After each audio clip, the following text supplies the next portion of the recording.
Hi, I'm Christy, and this is my research article. It was on the differences in determinants, racialized obstetric care, and increases in U.S. state labor induction rates. It was by Masters, Tilstra, Simon, and Coleman and Minahan.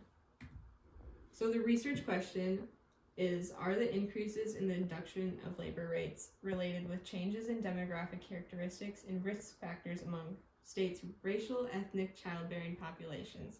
So they overall wanted to look at the trends between systemic racism and healthcare. And this one looked solely on induction of labor rates, which have been increasing substantially in the United States. So, in order to do this, they looked at the induction of labor rates between 1990 to 2017 of the US between Black, Latina, and white women.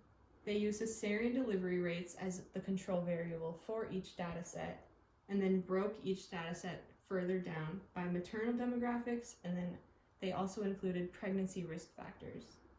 The maternal demographics included socioeconomic status and other things such as age, education, and marital status. And then the pregnancy risk factors included tobacco, diabetes, hypertension, weight gain, and gestational length.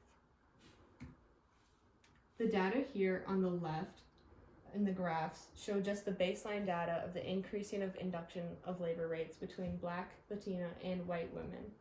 And without further analysis done, one would think that the induction of labor rates is increasing the same among each population.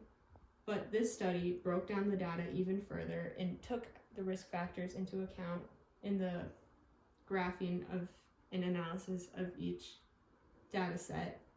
And it showed that the Black and Latina women had a smaller, they actually didn't have an increase in risk factors at all, yet the induction of labor rate was continuing to increase for these two populations, whereas the induction of labor rates increased on a smaller scale for white women, even though there was an increased number of risk factors present for their pregnancies.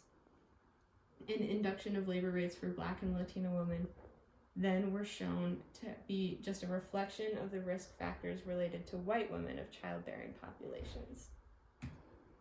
Why does this matter? This matters because obstetric and gynecological care is normally a taboo in our society, and it is a very overlooked field with little research done on it. So taking into account the risk factors is very important, especially in obstetric and gynecological care on a main field. But then more so, access to healthcare is a human right, and when systemic racism is coming into play and causing people to get not as great healthcare as they deserve, then we need to take action.